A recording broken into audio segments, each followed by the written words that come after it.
From the University of Central Florida's Center for Distributed Learning, I am Tom Cavanaugh. And I'm Kelvin Thompson. And you are listening to Topcast, the teaching online podcast.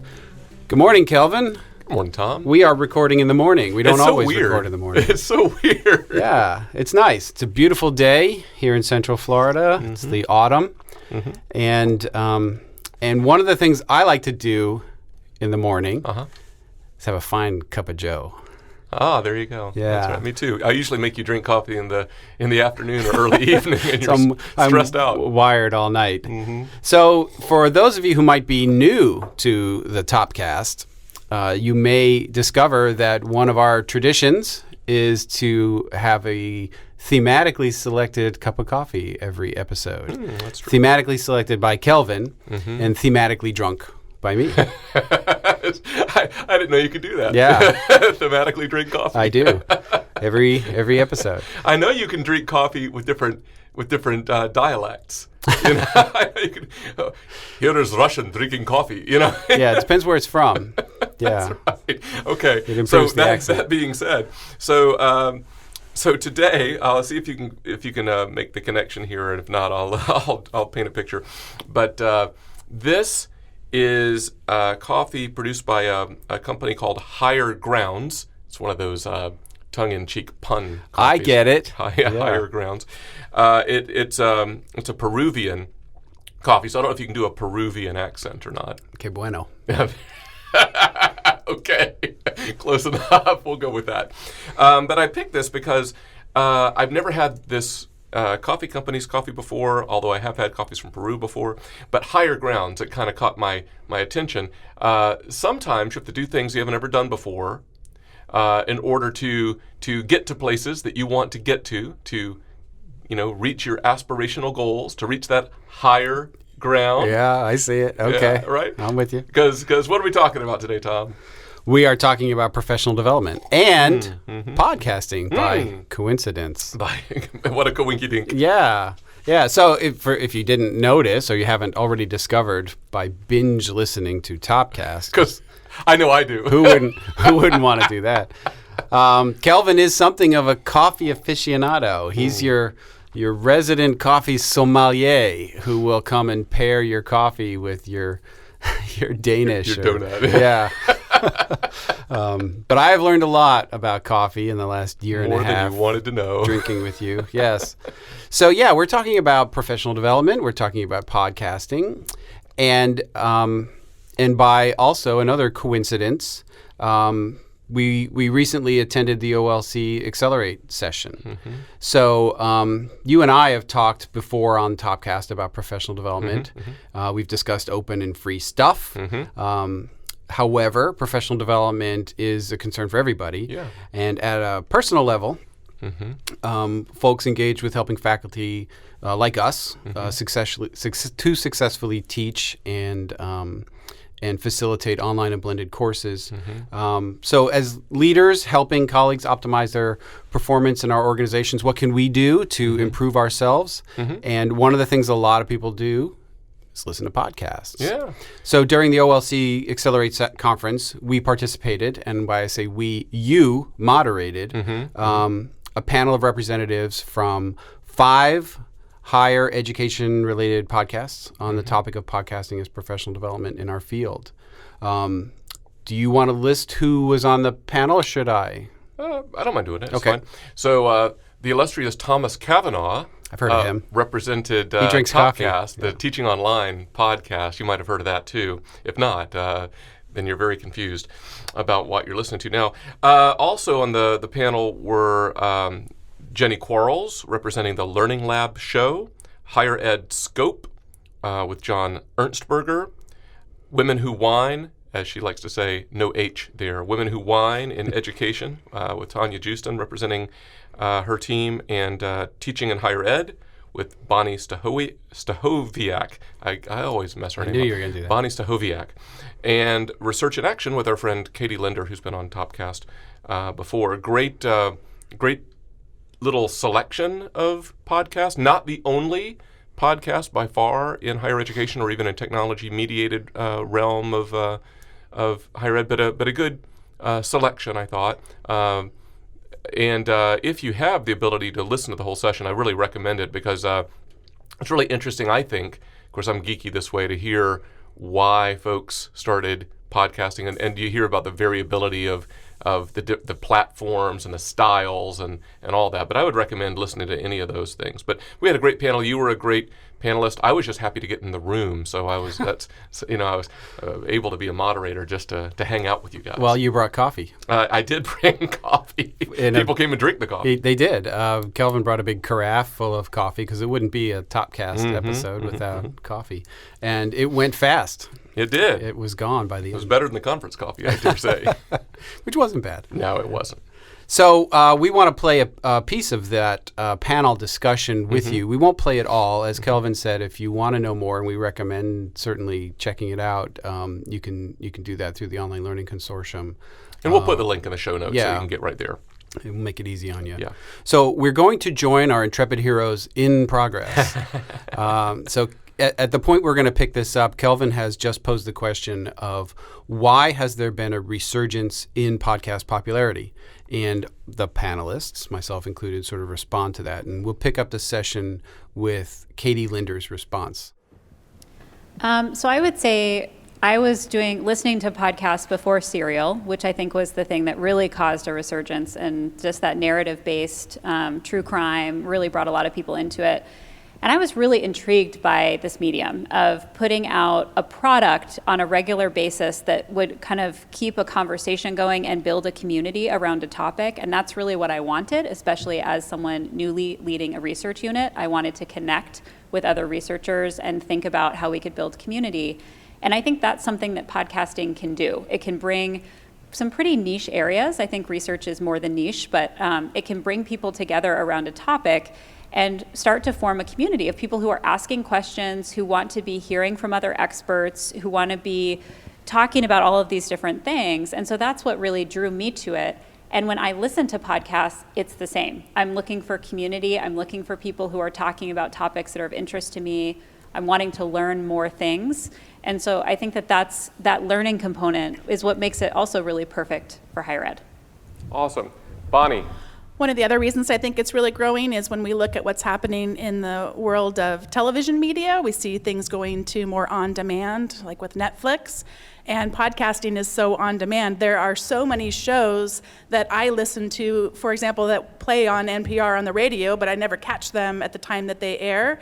And I forget that they exist live because I always access them via the podcast. So I think another big contributor is just that we can access that whenever we want and also wherever we want.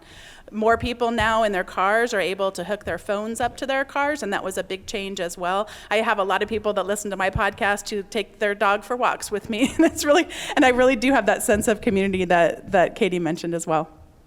Anybody else on the panel who wishes to contribute to that? Tom. Katie mentioned Serial, and I think that was something of a phenomenon that brought people to podcasts that maybe hadn't been there before. I think with the advent of kind of prosumer technology, it's really much easier to have a high quality, high production value podcast, as long as the content is interesting. It doesn't sound bad anymore, right? If you produce it yourself. And I think that's really helped to bring more people to the medium that might have otherwise been turned away if the quality of the technical presentation wasn't quite up to speed. Excellent. Let me, before I turn to the audience questions online and face-to-face here, let me turn the tables on you guys a little bit. Do you agree, disagree? What would you contribute to what our panelists have just said? Why do you think there has been a resurgence in podcasting? And what interests you in podcasting for professional development in our higher ed, especially technology-mediated teaching and learning higher ed space? Anyone?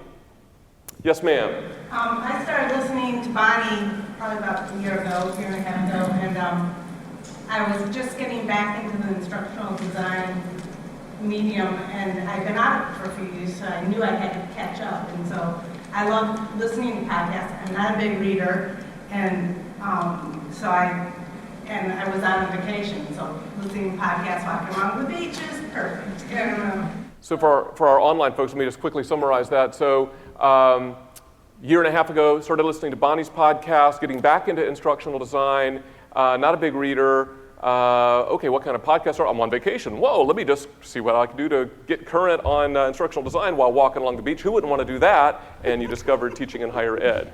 And also, once I did start my new position, it seemed like listening to the podcast, and a day or two later, one of the faculty would have a question that related to it. It's like, you saved my butt. So Bonnie's Hoviak, got it, is just-in-time professional development. Just as people come up to you in your everyday life and you're going to be able to address questions they have because you've listened to Teaching in Higher Ed. Well, there's no better endorsement than that. Somebody else from either our online audience or face-to-face here in the crowd. Yes, ma'am. I was recently moved into a researcher role and met Katie and Tanya, and the reason I listen, I am a big reader, and the Research in Action has a transcript, but I found listening to it while doing other things, kind of hearing the inflection connects them in my brain more. And also, I always speed them up to 1.5, so that makes a huge difference. Any faster I can't follow, but it makes me just feel like I'm getting a lot in a shorter amount of time. So for our online folks in real time and after the fact, because people do come back years later, decades later, and listen to recordings of these sessions, I know I do. Researcher role, Katie's Research in Action podcast, Tanya's role in data, Women Who Wine and EDU, very helpful. Even as a big reader, being able to variable speed, play back, listen while doing other stuff, really kind of a constant stream of professional development. Yeah. Anybody else, online or face-to-face, before we go to other questions? Yes, Mathieu. Online, do you agree with the multitasking, especially with driving? Multitasking while driving. Yeah, don't want to watch the video while driving. Don't want to recommend that. Or drinking. No drinking, coffee's driving, okay. Yeah, or coffee's watching okay. video. That's right. But listening may be okay. I don't know about anybody else who relate to this. I find that my drives are much less stressful if I'm listening to a good podcast. My heart rate goes down, and I'm not nearly as unneighborly a driver as I would be otherwise. Anybody else relate to that? It's just me. Oh, no. True confession. There's a 12-step group for all of us after this session. See me over lunch. We'll talk. Yes. Okay, so let's turn our attention to other questions or comments, other topics that you would like to bring up. Gus. So how do you guys measure success? Because I would love to also do a podcast, and I've been trying to convince my leadership for over a year. But I know it's a lot of work and it's a lot of time, and we would also use your, provided by the university. So how do you guys measure success? So for our online folks, how do we measure success, especially when you're making a case to institutional leadership for time and resources to do this? What does successful look like? Who would like to start with that? We're Katie. institutional, so we actually it was kind of a partnership of how Research in Action started between our research unit and our marketing team, because they were really interested in how to get eCampus brand out. And so we kind of threw around a bunch of different ideas about what we could potentially do as a topic, and research felt very evergreen. So that was something that we focused on. I would say metrics for success are a few things. One thing to know about podcasting is there is very little data in terms of what you get back. So if you're hosting your audio somewhere, we use Libsyn.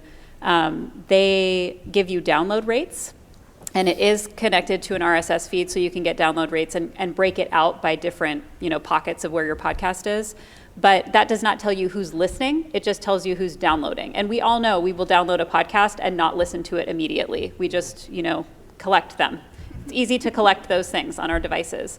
So I think that one is download rates, is to say, we have this many thousands of people who are potentially listening, and I choose that metric from what is our highest downloaded episode, and I assume that is roughly equivalent to unique listeners. But it's a very noisy data point. So that's one thing. A second thing I would say is, what kind of activity do you have on social media? Research in Action is very active on Twitter. So the kinds of conversations we get through that, emails that we get from listeners saying, we want this topic, or thanks for the show. We've heard from multiple listeners saying, this is the only research podcast that is regularly publishing and consistently publishing. for every person who's emailing or doing something with us on Twitter, there are other people listening who are not choosing to do that. We all know how much we choose to engage with different things that we enjoy. And also, I think what's unique about podcasting, and I was talking with somebody on this panel about this the other day, people form a relationship with you that is a little bit one-sided, because so they don't feel like they need to reach out to you via those mechanisms because they're hearing you in their ear every week. So I think that it's a really difficult argument to make just based on metrics. That would be my sense, just because there's very few metrics that you can pull from. And I would also say it's a long-term issue to build community with a podcast. It is not something that happens overnight. So we just hit a little over 300 followers on Twitter, like within the last month, but I've been traveling a lot and talking about the podcast. But again, those 300 people, are they listening regularly? How many people are not connected to us on Twitter that are listening? I mean, all of that's a little bit of a mystery. Who else? Jenny. I would say if your aim is to help your institution, I think then you can do some things to kind of create a metric about your institution. So a few things that we did, we got some buy-in from different departments. We solicited topics from them. We would also do like little hokey things where like they had to look for something in the podcast to make sure they were listening, and they could maybe win a glass of wine or something like that, something that helps show our institution that we were successfully reaching our faculty. I think it depends on your personal aims than your institution's aims. Do I want people like you outside to listen to the podcast? Yeah, I absolutely do. But that wasn't my initial priority. I was serving a need for my institution. So then that led to making it easier to see how those efforts were impacting my institution, right? So I had more people turn up to things. They were learning about things in a different way. Any so other that was comments helpful. about success? I'd like to add. John? So when Melissa and I started our broadcast, although I received some institutional support and she received some support from her employers, it wasn't for anything that was institutionally related. For us, it was each an addendum to the responsibilities we already had. And so I think that defining what it means to be success, kind of like what Jenny is saying here, is where your time should be spent up front. So for us, defining success was saying, we're going to try these new things at the start before we even start broadcasting. These are things that we want to ensure that we do. We want to present about this, and we want to then write about it somewhere. So our support was not measured in analytics per se. Our support was, in a lot of ways, accomplishing this task. And I think defining what it means to be successful is probably something that would be important to your institution, would be important to you, and then generate some flexibility perhaps in showing that later on when your institution comes back to you and says, was this successful? Well, this is how we define successful, and we met those goals. Very creative thought. I know that we've got a question or comment online. Matea, what is that? And we've got a question from Dr. Elliot King on Twitter by Mel Mason here in our chat. How great is that? All interconnected. So a Twitter person gets a word in through the online chat. Yes, great. So what is key to getting listeners? And then we have a follow-up question, which is there maybe if you had a built-in community like on Voxer, would that help in getting listeners? So how do you get listeners? And if you've got a ready-made community through an existing platform like Voxer or something, does that help? What do you guys found to be helpful in that? Who would like to tackle that? Bonnie. One of the things I didn't mention when introducing myself is that my husband has a podcast that's been around 2 or 3 years longer than mine. It's called Coaching for Leaders, and it's to a broader context than just higher ed. It's about leadership and management. And so he was the one that advised me back in 2014 that I should start a podcast about teaching in higher ed. And one of the biggest pieces of advice he had for me then, he had about a year later, was you just keep doing it. Mm-hmm. Every single week, whether you feel like it, and by the way, a week is not some magical time frame. Whatever you've committed to do, you do it with that kind of frequency, and start to have a trust built up with people that they know on whatever day, in whatever time frame you say that it's going to show up. And there are weeks where I couldn't be prouder of what's up there, and there are weeks where I think, And what's interesting, though, is that it'll resonate with different people for different reasons. And we talk a lot in higher ed, at least I hear these conversations about imposter syndrome. And if that's something that you've got, I mean, as a podcaster, you've got to put yourself out there. You've got to take that risk to be vulnerable. And that's why, I guess, to the last question, too, I would also say that it is tempting for me to make it about metrics because my husband's been out of the gate with his podcast a couple of years longer, and I'll compare my metrics to his. But what he always tries to remind me is, okay, but look at where I was at the same time frame as you. And a lot of that is just that consistency. And it is one of the things that we struggle with a lot, to know when good enough is. Because I don't know about you, I want everything to be excellent, and it can't always be excellent because it might be excellent to one person and not to another. And that's just been important for me. And again, it's aired every single week. It's going to be airing, next week, the day before Thanksgiving, because Thanksgiving's on a Thursday, of course. And just that consistency people look forward to, and you start to build your listeners. And then the other thing would be having other ways where you can engage with your community. I have a Slack channel for teaching in higher ed, and that was important to some of my listeners who have pretty big names, and they have 40 or 50,000 followers on Twitter and don't feel like admitting their teaching mistakes out in that public of a forum. And we have, I don't remember how many, 100 or 200 people in the Slack channel. It's a smaller community that can engage on a more private level, and also it's divided up into channels so they can engage just in the specific topics that they're interested in as well. Anybody else want to address that? Our time is beginning to wane, but anybody else want to add anything to what Bonnie I'll said? add one comment. I agree with everything that Bonnie said. Social media, I think Katie maybe sets the bar for us in being engaged in social media. She doesn't sleep. Doesn't sleep. To kind of keep the conversation going, to kind of attract new listeners, if possible, to the podcast. But for us, we also, UCF has, one of its 5 stated goals for the past 25 years has been to be, a leading partnership university. So we partnered with OLC to kind of promote the podcast as a service to the community, because they didn't have any podcasts at the time. Now Research in Action is also listed up there, so that they became sort of a channel that promoted it in some sense. And hopefully we were providing a service to the community to offer one more kind of way to engage with each other that maybe wasn't there before. And that helped us internally, when you go back to the previous question, because that kind of a relationship with a leading national organization helps reputationally, I think, for UCF. That's really hard to quantify when you're talking about success measures, but is something that is important to the university from a strategic standpoint. So that was a little selection of our podcasters panel at 2016 OLC Accelerate. And if you're Twitter folks, you can actually find some tweets related to that session using hashtag #PodPanel. Our colleague Tanya Justin was actually live tweeting the session while sitting up on the panel next to Tom. Yeah, she was sitting right next to me. She was very active. She always is very active. That's great. In fact, we've interviewed her on this podcast. That's right. It's awesome. Yeah. I loved it. Was it Phil Hill talks about transmedia. It's definitely transmedia with this whole thing. But I enjoyed that whole process. I think it was fun. But don't want to just be, hey, this is shameless self-servingness by playing this. I think that there's some lessons to be learned, not just about podcasting and professional development, although I think that's a thing. I think there are some lessons to be learned here about providing professional development in general, right?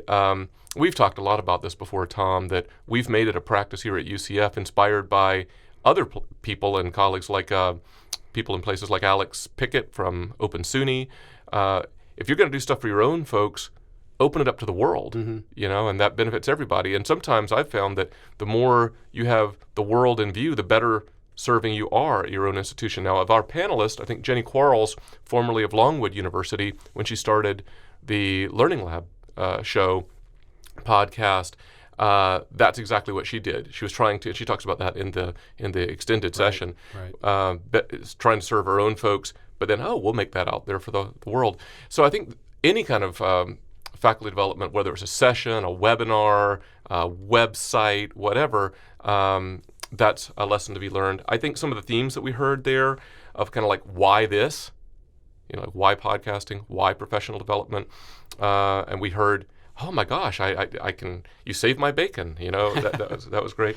How do you measure success? What's the value to the institution? Those are important questions regardless of what you're doing. And the whole idea of building community and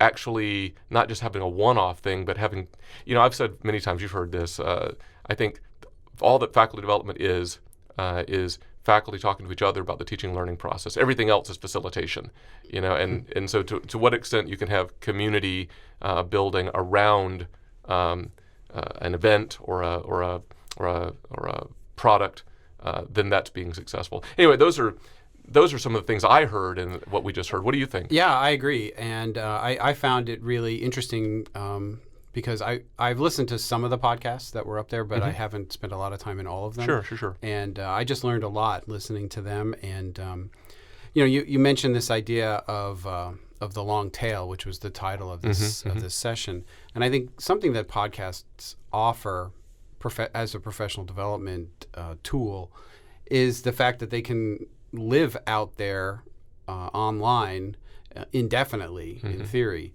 And you can go back and find something from a few years ago that is of benefit to you now that maybe wasn't at the time when it was published. That's true. So I'm maybe, who knows, somebody is listening to this at some point in the 28th century and it's benefiting them in some capacity.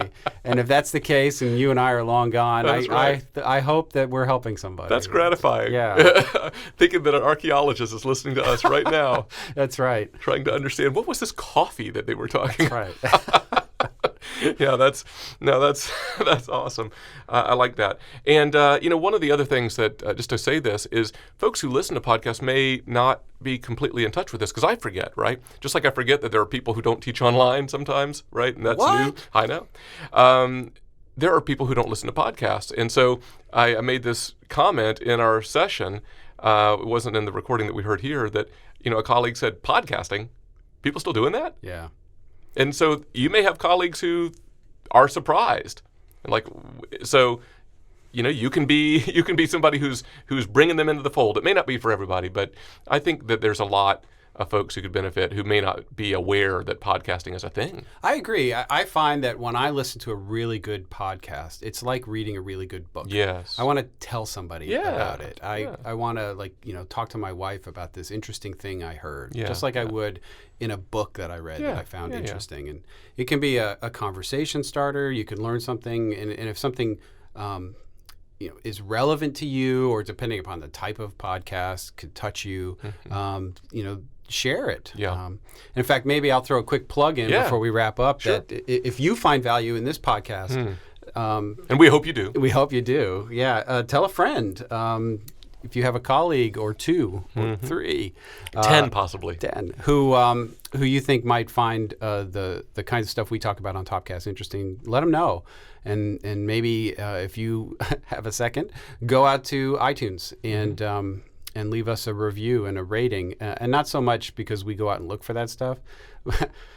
Maybe if we got some, we'd go look at them. That's right. But it helps kind of bump it up in the algorithm to help people find it who might be looking for this kind of content. It does. And I'll even go further and say, this may be a little bit pushy, but, offer, if you have a conversation with a friend, offer, you know what?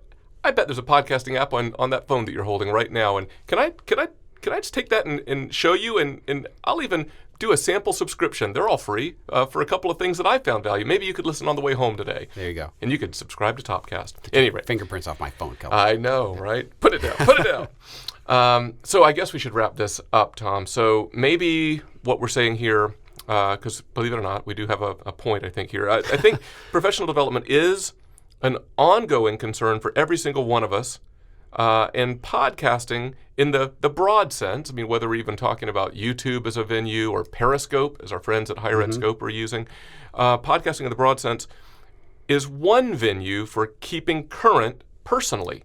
You can find it saving your bacon. Podcasting might also be an option for you in your organization, though, to better serve those you work with. So something to think about, the long tail. The long tail. Great. So I think my cup is empty, and I just would like to also, again, thank all of the other panelists That's true. at the Accelerate conference. great. I really enjoyed sharing stage with them and talking about podcasting. You guys were great. Hopefully we get a chance to do it again. Thanks Yep. for moderating and coordinating. Until next time, for Topcast, I'm Tom. I'm Kelvin. See ya.